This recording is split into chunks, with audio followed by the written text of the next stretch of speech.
Hey everyone, on this NintendoFuse Game Chat, we're talking all about Donkey Kong Bananza on Nintendo Switch 2.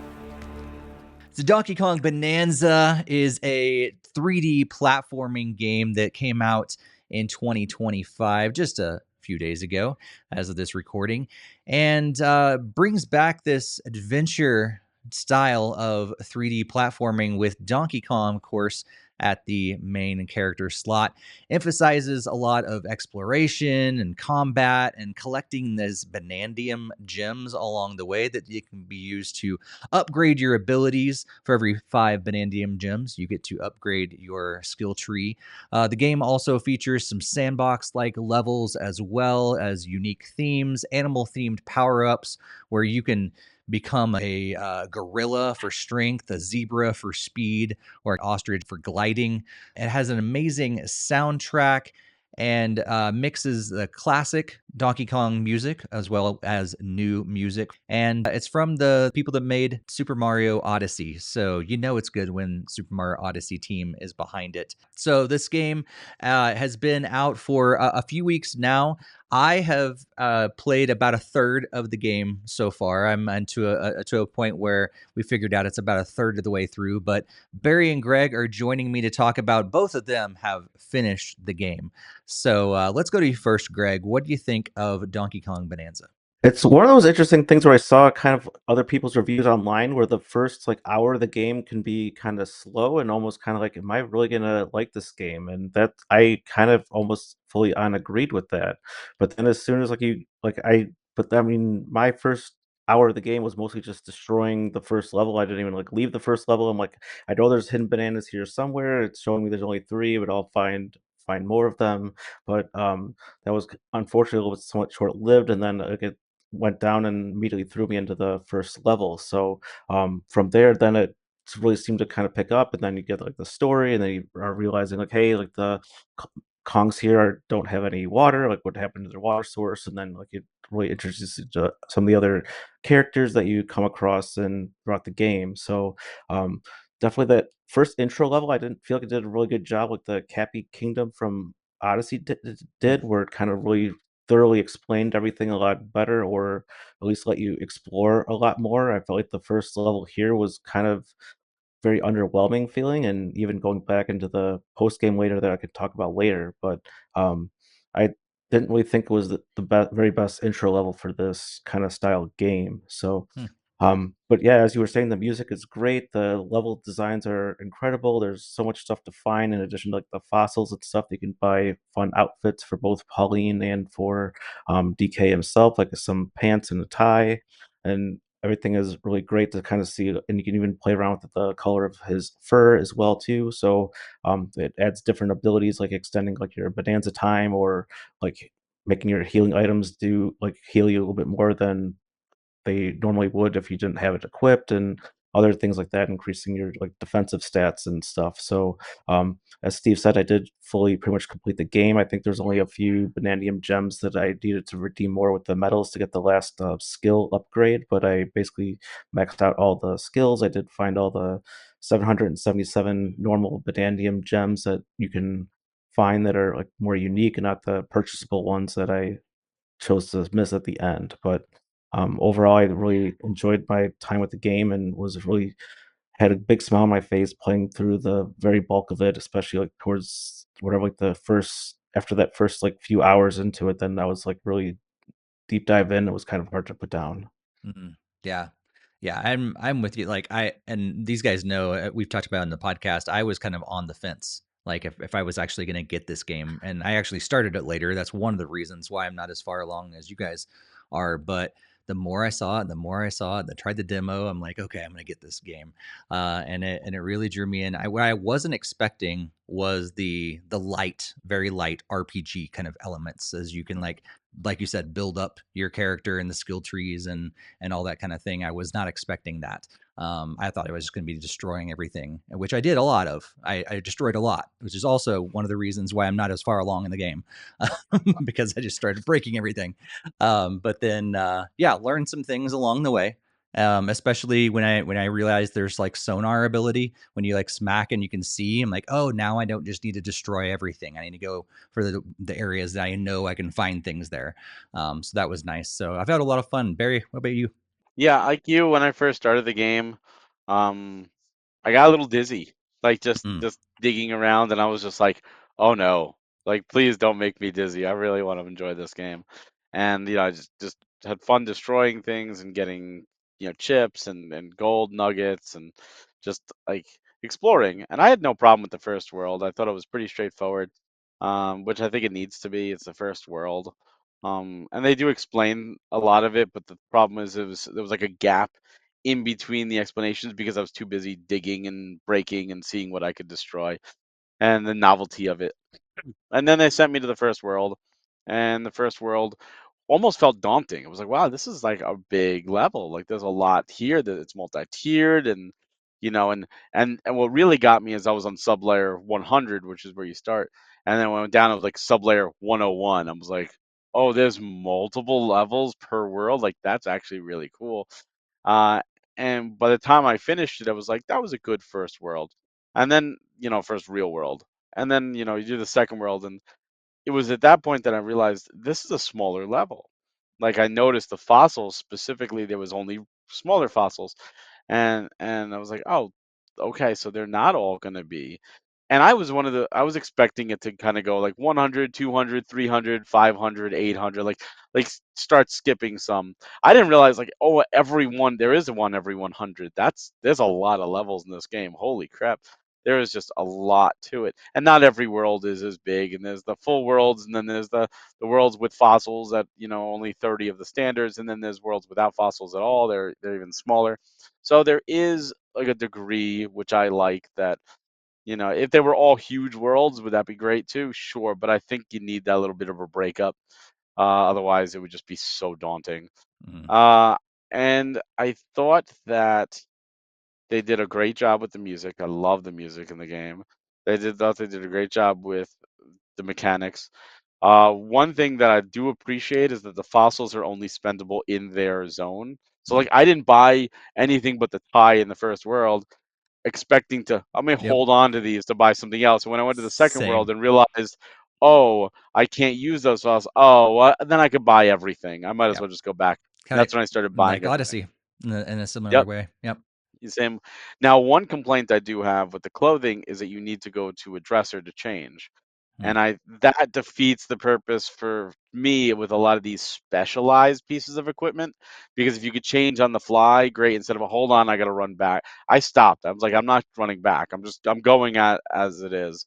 I didn't feel like it was that difficult that I couldn't just get through without with mhm. having to go back and change. And I also felt, at least for me, they gave you like the best tie in the first world because I wore that the entire game, unless I had to change it for something, because I just kept getting treasure boxes, which was great. And I love the fact that you can farm for maps to find fossils and bananas you missed.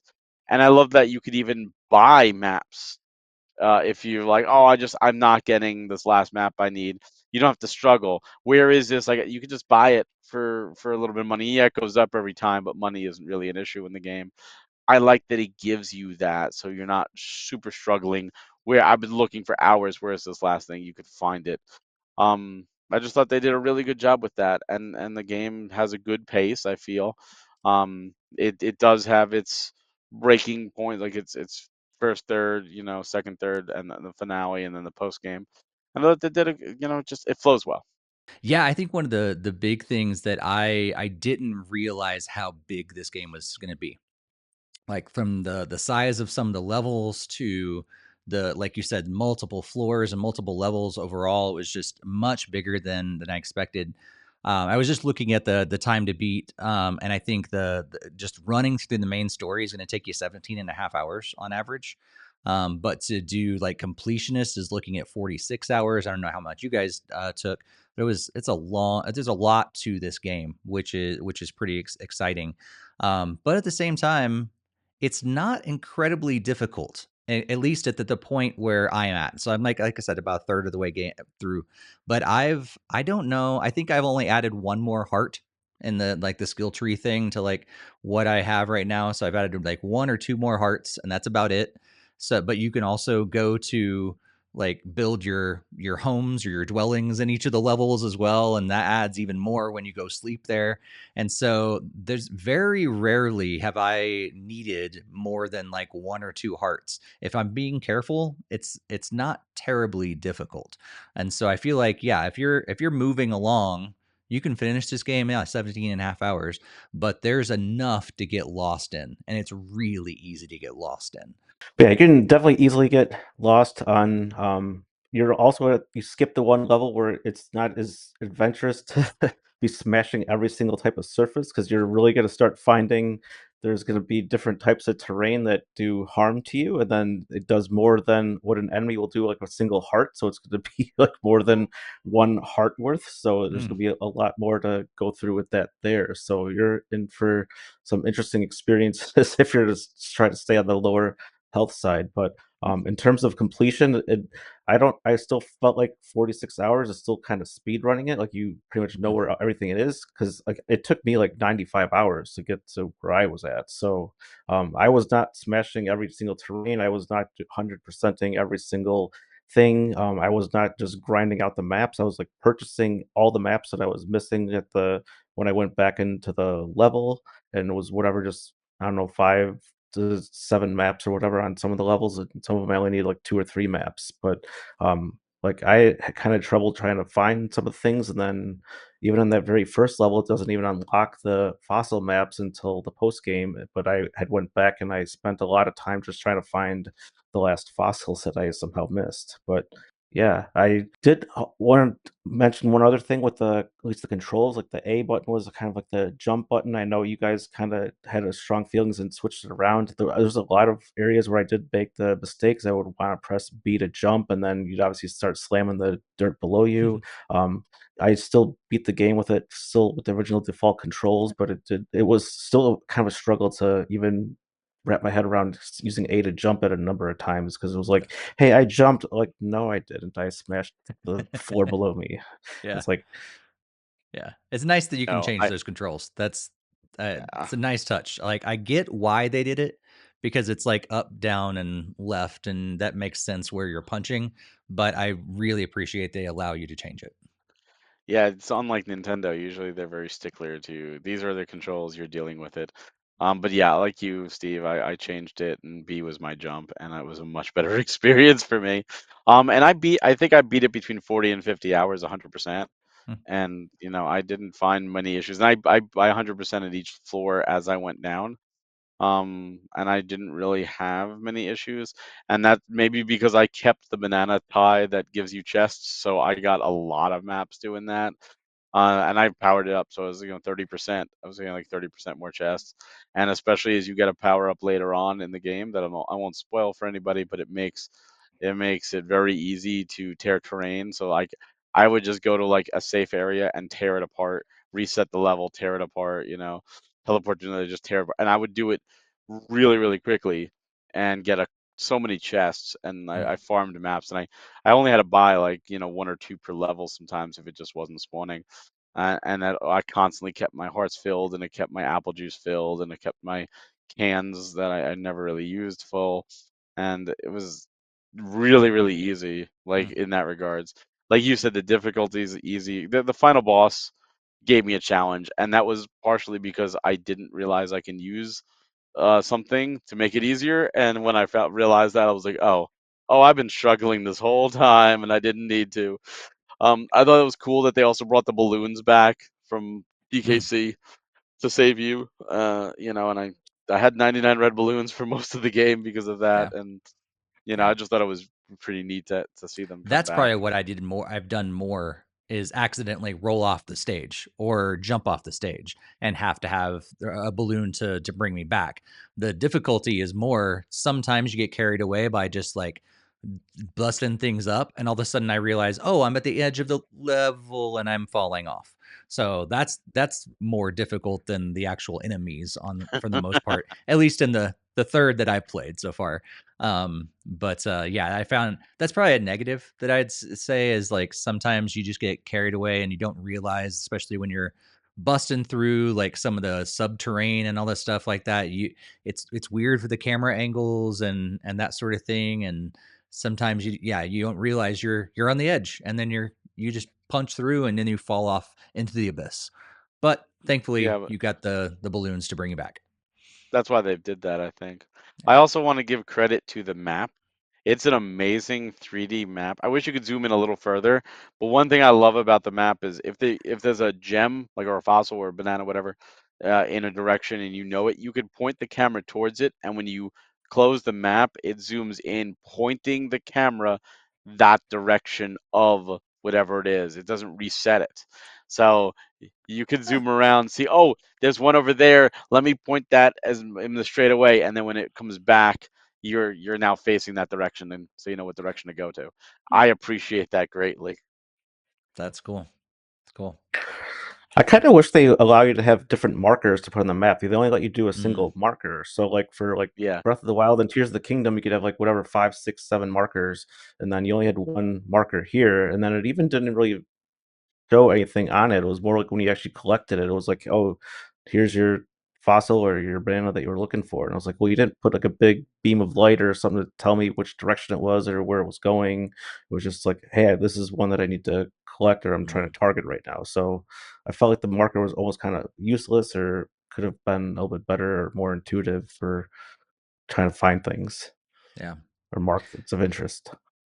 Let's talk a little bit about the storyline itself. I think for me, I've not been incredibly drawn into the story. It's enough there to keep things moving along, but it's also just a fun game. So you can kind of bypass the story if you want to, and you're not really going to miss out on a ton. Because it's just linking everything together. So I think that's cool. It's there, it's important, it's cool, but it's not necessary. You don't have to pay attention to every little detail. You're going to miss something. So that's been fun, but it's Uh, quirky. And maybe later on, we'll see. you want to Like, pay attention to the story. okay. But at least in the beginning, it's like, oh, it's just a fun thing that's there. But within that, you eventually, yeah, you meet up with this rock, odd rock that eventually, like in the this is not a spoiler because it's talked about in the and all the trailers and everything else, becomes Pauline, a young version of Pauline, and then along the way she sings, and you can combine these powers together, and you unlock these transformations. And so, like I said, you can become a gorilla that has a lot of strength, a zebra that has a lot of speed, and an ostrich for gliding. So yeah, what do you think of this storyline, especially how it incorporates music into all this, and then the transformations, how all that works? What's your overall thought about the story? Of course, without giving away any spoilers, Barry. I loved it. I honestly thought that they created some compelling villains. Mm, Donkey Kong seems to have been suffering from compelling villains since DK64. And Voidco definitely fits the bill. They're funny, they're unique, they're charming, they've got character, they've got personality. I thought seeing Pauline was a really cool throwback to the original arcade. I thought her journey and her growth was some of the best written by Nintendo in a long time in terms of like their platformers. And it's not dialogue written, it's just a lot of it's just show because she starts off the game and she's very embarrassed about singing, and Donkey Kong has to like, come on, you can do it, and talk you up, and she's a little bit dance, and like finally does it, and like when you beat the first world they do a little dance, and she's kind of like, I don't know if I yeah, should do it, and by the end she's like dancing with DK, and she's really coming into her own, and she has no problem singing, and that's not really a spoiler, you can see that growth happening. And it's just really cool. And even with the Bonanza transformation, for when you get Kong Bonanza, she's really like singing really close. And then, when you get the second one, whether it be zebra or ostrich, she's dancing a little more. And when you get the third one, she's dancing more. Like, I love that. I love that you see this girl, like, you're rooting for Pauline, this character that didn't get as much development as some of the other Nintendo females is now getting this. It's, she's charming. She works. And DK's expressions really work and play off, and you feel like this relationship they have. I thought that was very, very well done, Mm. and it definitely, the biggest thing that comes from it is the timeline. Where does this fit in the timeline? And it's created some really interesting fan theories. Some that I'm just subscribing to, which it's everyone has their own, but I love that it has the conversation of what's the DK timeline now. Like, Yeah. that is a thing in 2025. Never thought it would be a topic, but yeah, I thought it was just incredible. And music is so well done. The themes are fun. They're catchy. And they bring there's a, especially the title theme, like, it brings a tear to my eye every time I hear it. Like, it's just so well done. The callbacks to the older games, it's awesome. They hit it out of the park in this regards. Yeah. Great way to think about the gameplay, and especially the storyline, and all the different extra things like the transformations and things like that. I'm pretty much fully on board with Barry. I really like the development they did throughout the game, and then like I really wish I could spoil the one level like later on that for Steve, but I really not going to do that here because I know there's going to be a very touching, heartfelt moment later on. So I do really appreciate how they added all those things, like even what Barry was saying with the gestures and how like Pauline's like actual growth throughout the game and how she feels more confident and everything like that. And then even just like the very awesome like spoiler thing at the very end of it. But like that's just to see everything come full circle and linking everything together.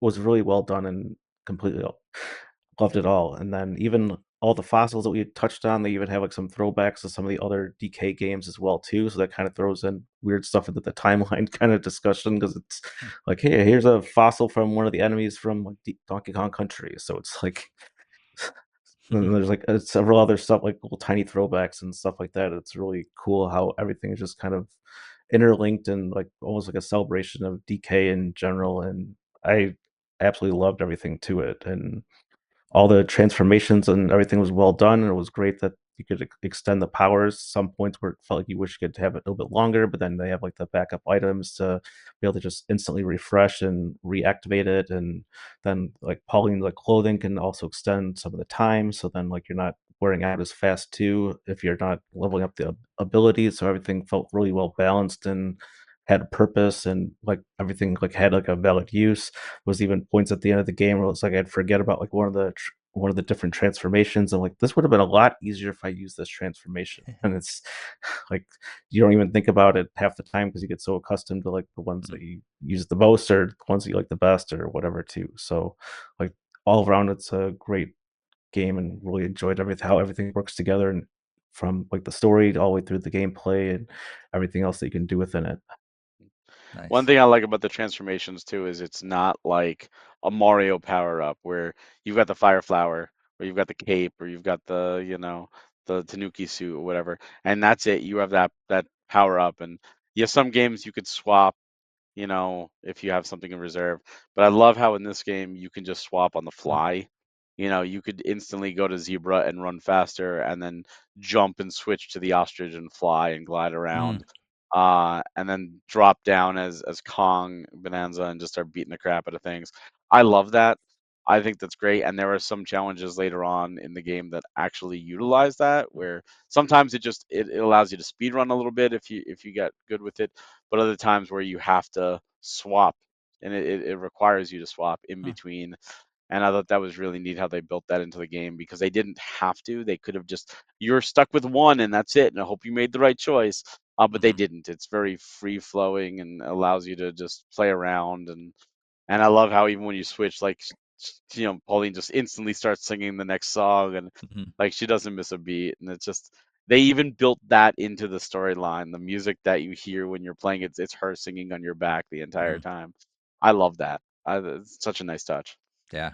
I think that's one of the things that's Nintendo has been doing really cool lately, and it started with Breath of the Wild, but just incorporating music within the game. It's just like it's part of the whole game rather than just a added soundtrack that's always been good, but now it's built into the experience that you're having, which is really cool. And of course, Donkey Kong is like not all the games, but several of his games have incorporated music as part of the style already, but to build it in even more into the storyline within, Pauline and all that stuff too, and hearing like what you guys have kind of experienced a little bit of like how it progresses as well as you go on is pretty cool.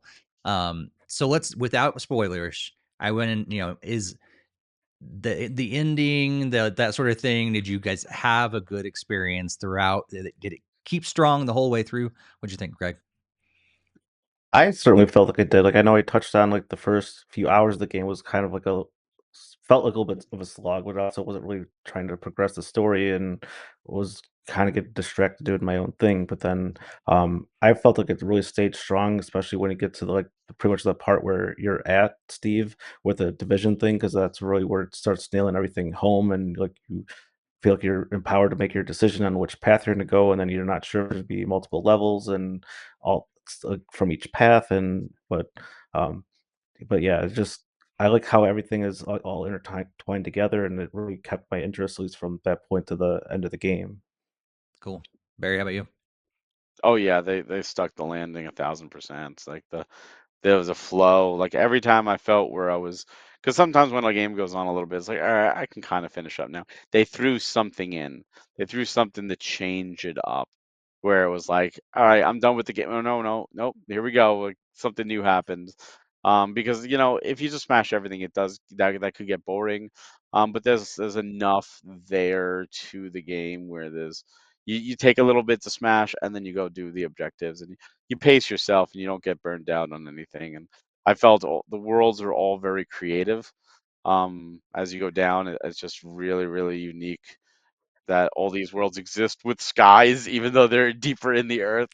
Like I love, like that's never explained, but I just think that's really, really cool, and how varied the worlds are. Like it's not, yeah, there's an ice level. And it was interesting to kind of put the ice and the fire level together, which I thought was really neat. Yeah, there's a jungle level, and yeah, there's like all the tropes are there, but then there's also levels that are very, very different. Hmm. That are just like, wow, this is weird.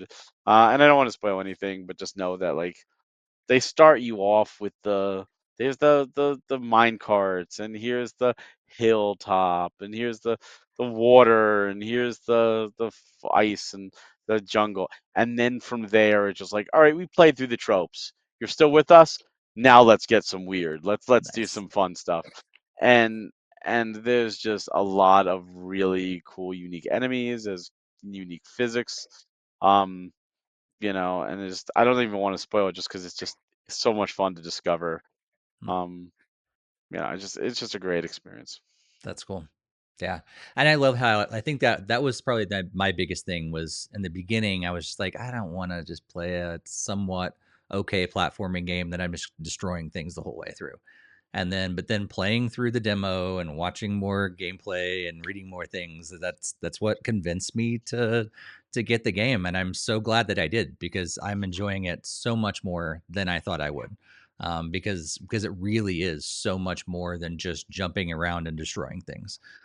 That's a very small part of this game, and I think they've knocked it out of the park. So let's turn to our final thoughts and what do you guys think about the game? It is on the eShop available, but they also have a physical version, a real physical version for the Nintendo Switch 2. And this is on the smaller side. So if you do choose to download it, it's only going to fill 8.7 gigabytes on your system storage.